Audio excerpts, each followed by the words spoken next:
2018 में 1 लीटर दूध का प्राइस करीब 38 रुपीज था, जो कि आज 54 रुपीज है, यानी करीब 70% प्राइस हाइक। एक non subsidy based LPG gas cylinder का प्राइस करीब 660 रुपए था, जो कि आज करीब 1100 रुपए तक पहुंच चुका है, यानी करीब 60% price hike in just 4 years। 2019 में दिल्ली में 1 लीटर पेट्रोल का प्राइस करीब 73 रुपीज था, जो कि आज करीब 97 रुपीज तक पहुंच चुका है, यानी करीब 33% price hike in just 4 years। 2019 में 1 किलो तूर दाल का प्राइस करीब 82 रुपीज था, जो कि आज करीब 150 रुपए तक पहुंच चुका है, यानी करीब 90% प्राइस हाइक इन 4 years। 2018 में 1 लीटर पाम तेल का प्राइस करीब 75 रुपीज था, जो कि आज करीब 130 रुपए तक पहुंच चुका है, यानी करीब 57% price hike in just 5 years। इसके अलावा 2023 में देश के कई सारे हिस्सों में इलेक्ट्रिसिटी के प्राइसेस 30 से 40% तक बढ़ने वाले हैं। ये सारी वो चीजें हैं जो हर मिडिल क्लास इंसान की जरूरत है। इसमें कोई लग्जरी आइटम नहीं है, बल्कि सारी की सारी नेसेसिटीज है। अब आप ही सोचिए, अगर इन सारी चीजों के प्राइस इतनी तेजी से बढ़ रहे हैं तो एक मिडिल क्लास इंसान के लिए जीना कितना मुश्किल हो जाएगा। और अगर देखा जाए तो पिछले कुछ सालों से इंडिया में इन्फ्लेशन यानी कि महंगाई बहुत तेजी से बढ़ रही है। कहने को तो इंडियन गवर्नमेंट सिर्फ 5 to 6% इन्फ्लेशन बताती है, लेकिन असली में ये नंबर कहीं ज्यादा है। एक आम इंसान की जरूरत की हर चीज महंगी होते जा रही है, लेकिन क्या हमारी इनकम इतनी तेजी से बढ़ रही है? The answer is no। अब एक सैलराइड पर्सन से पूछिए, क्या उसकी सैलरी हर साल 10-20% से ग्रो होती है? Answer is no. As per economic data, India में मिडिल क्लास लोगों की इनकम और इन्फ्लेशन की ग्रोथ का डिफरेंस डे बाय डे बढ़ते ही जा रहा है। अमीर लोग और अमीर बनते जा रहे हैं और गरीब लोग और भी गरीब बनते जा रहे हैं। लेकिन आखिर ऐसा क्यों? कैसे इंडिया की मिडिल क्लास पॉपुलेशन इस महंगाई से बच सकती है? आइए जानते हैं हमारे आज के वीडियो में।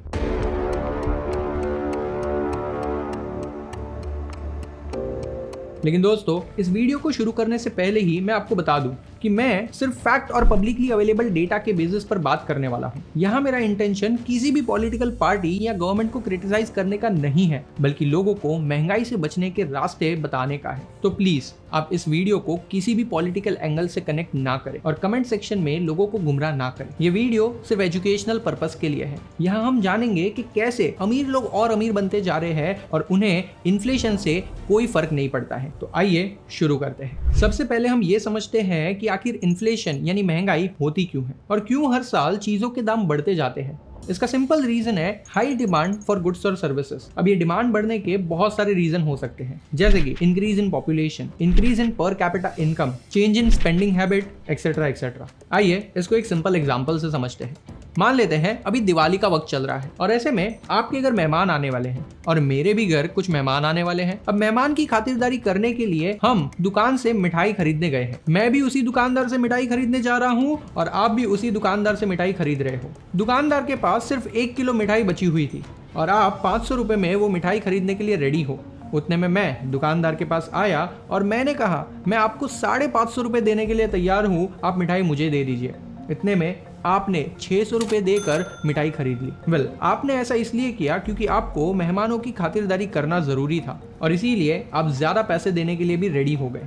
अब ऐसे में दुकानदार को लगता है कि मार्केट में इस मिठाई के 600 रुपए आराम से मिल सकते हैं, तो फिर मैं क्यों 500 में बेचूं? और इसीलिए अब से दुकानदार 600 रुपए में मिठाई बेचने लगता है। जैसे इस मिठाई की दुकान में डिमांड बढ़ने लगी, उसी तरह ये दुकानदार जहां से मिठाई बनाने के इंग्रेडिएंट्स खरीदता है वहां भी डिमांड बढ़ने लगी है और उन्होंने भी प्राइसेस बढ़ा दिए हैं। सिमिलरली मिठाई पैक करने के बॉक्सेस, कैरी बैग्स, इलेक्ट्रिसिटी जैसी हर चीजों की डिमांड बढ़ने लगी है और इस सब के अलावा पेट्रोल और डीजल के दाम भी बढ़ने लगे हैं, जिस वजह से ट्रांसपोर्टेशन चार्जेस भी बढ़ रहे हैं और तो और दुकानदार का रेंट भी बढ़ रहा है। इन सारे फैक्टर्स को मिला जुला कर दुकानदार ने ये डिसाइड कर लिया कि अब से मिठाई को 600 के नीचे नहीं बेचा जाएगा। सो अल्टीमेटली दुकानदार को ना चाहते हुए भी मिठाई के दाम बढ़ाने ही पड़े और इन सारी चीजों के प्राइसेस बढ़ने से हमारे लिए चीजें महंगी होने लगती है। ये इकोनॉमिक सर्कल ऐसे ही चलते रहता है। जैसे जैसे गुड्स की डिमांड बढ़ते जाती है वैसे वैसे उसके प्राइसेस और भी बढ़ने लगते हैं और इसी को हम इन्फ्लेशन कह सकते हैं।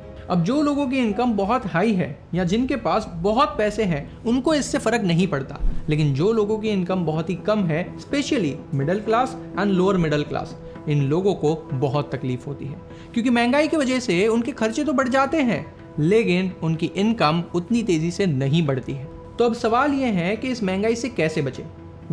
हर किसी का महंगाई से डील करने का तरीका अलग होता है। कोई अपने खर्चे कम कर लेता है तो कोई साइड इनकम का तरीका ढूंढ लेता है और कोई लोन लेकर अपना काम चला लेता है। लेकिन फिर भी मिडिल क्लास लोगों को महंगाई से जितनी तकलीफ होती है, अमीर लोगों को महंगाई से उतनी ही खुशी मिलती है। आइए इसको डिटेल में समझते हैं। अमीर लोग अपने पैसे कभी भी बैंक में नहीं रखते हैं क्योंकि उन्हें पता है बैंक से मिलने वाला इंटरेस्ट बहुत कम होता है। वो अपने पैसों को ऐसे एसेट में इन्वेस्ट करते हैं जहां से उन्हें इन्फ्लेशन से कहीं ज्यादा बेटर रिटर्न मिल सके। और जनरली वो ऐसे एसेट क्लासेस होते हैं जिनके प्राइसेस इन्फ्लेशन के साथ बढ़ते जाते हैं। तो अब जितनी तेजी से इन्फ्लेशन बढ़ेगा उतनी तेजी से उनकी वेल्थ भी बढ़ते रहेगी और इसीलिए अमीर लोग इन्फ्लेशन में खुश होते हैं। आइए जानते हैं उनके एसेट्स को। Number 1, real estate. इंडिया में अगर एवरेज इन्फ्लेशन 5 to 6% से बढ़ रहा है तो वहीं मेट्रो सिटीज में रियल एस्टेट के प्राइसेस 12 to 13% से बढ़ रहे हैं। ऐसे में गरीब लोगों के लिए नया घर खरीदना और भी महंगा हो सकता है, लेकिन अमीर लोग इससे खुश होते हैं क्योंकि उनकी प्रॉपर्टी के प्राइस बहुत तेजी से बढ़ रहे हैं। जनरली अंडर कंस्ट्रक्शन प्रोजेक्ट में ये रेट और भी हाई होता है। ज्यादातर अमीर लोग under construction real estate project में पैसे लगा देते हैं, यानी ऐसे प्रोजेक्ट जहां बिल्डिंग अभी बन रही है, पूरी बनी नहीं है। अब जैसे जैसे बिल्डिंग रेडी होते जाती है वैसे वैसे उसकी वैल्यू और भी तेजी से बढ़ने लगती है और जब एक मिडिल क्लास इंसान उस घर को खरीदने जाता है तब उसकी वैल्यू बहुत ज्यादा बढ़ चुकी होती है, अराउंड 15 to 20% पर एनम के हिसाब से। आगे जाकर अगर इस प्रॉपर्टी को बेचा नहीं गया है तो अमीर लोग इस प्रॉपर्टी को रेंट पर दे देते हैं जहां से उन्हें एक रेगुलर इनकम मिलती रहती है। मुंबई जैसी मेट्रो सिटीज में हर साल रेंट करीब 10 to 12% से इंक्रीज होता है और जनरली आजकल तो अग्रीमेंट में ये क्लॉज भी डाल दिया जाता है कि हर 11 महीने पे हमारा रेंट 10% से इंक्रीज होते रहेगा। अब आप ही सोचिए, इन्फ्लेशन भले 5 to 6% है लेकिन इनकी इनकम हर साल 10 to 20% से इंक्रीज हो रही है। रिसेंटली बेंगलुरु में तो 40 से 45% तक ये रेंट बढ़ा दिया गया है, यानी अमीर लोगों की इनकम में सालाना 40 से 45% की ग्रोथ और वहीं गरीब लोगों के ऊपर एक्सपेंस का बोझ और भी तेजी से बढ़ रहा है। Number 2, businesses. ज्यादातर अमीर लोग बिजनेस करना प्रेफर करते हैं जहां उनके पास इकोनॉमी को कंट्रोल करने का पावर होता है और इसीलिए इन्फ्लेशन से उन्हें कोई फर्क नहीं पड़ता है। आइए इसको एक एग्जांपल से समझते हैं। मान लेते हैं कि इंडिया में इन्फ्लेशन बहुत तेजी से बढ़ रहा है। ऐसे में मुकेश अंबानी जी जियो के रिचार्ज के प्लान्स के प्राइस बढ़ा देंगे, इलॉन मस्क टेस्ला की कार के प्राइस बढ़ा देंगे,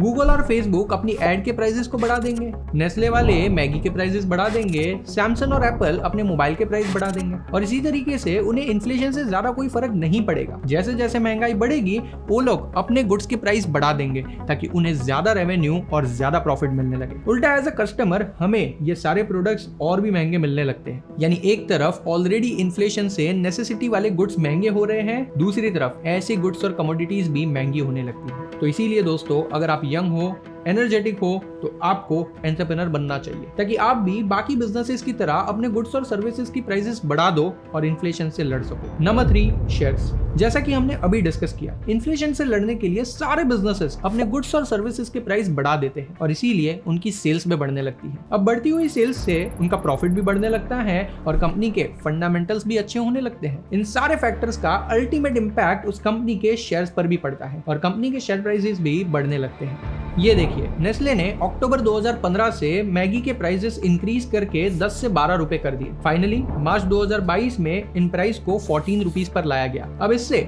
मैगी के प्राइस में करीब 40% की ग्रोथ हो गई। इसके अलावा नेस्ले ने अपने कई सारे प्रोडक्ट्स पर और भी 30 से 60% के प्राइस हाइक किए हैं। 2015 में नेस्ले का एक शेयर सिर्फ 6,300 रुपए में मिल रहा था, जो कि आज करीब 19,500 रुपए तक पहुंच चुका है। More than 300% growth in last 8 years. यानी हमारे जैसे मिडिल क्लास लोगों के लिए भले ही ये इन्फ्लेशन एक श्राप की तरह है, लेकिन अमीर लोगों के लिए और बिजनेसेस के लिए ये एक प्रॉफिटेबल चीज है। जैसे जैसे इकोनॉमी में इन्फ्लेशन बढ़ रहा है, उन्हें अपने गुड्स के प्राइस बढ़ाने का मौका मिल जाता है, जिसके साथ उनके बिजनेस की सेल्स और प्रॉफिट दोनों बढ़ने लगते हैं और अल्टीमेटली कंपनी का शेयर प्राइस भी बढ़ने लगता है। इसी तरह मारुति सुजुकी की स्विफ्ट डिजायर का प्राइस 2012 में करीब 5 लाख रुपए था, जो कि आज करीब 8 से 9 लाख रुपए है, around 70 to 80% increase in last 11 years. वहीं मारुति सुजुकी के एक शेयर का प्राइस 2012 में करीब 1100 रुपए था, जो कि आज करीब 8,500 रुपए तक पहुंच चुका है, around 600% growth in last 11 years. तो दोस्तों,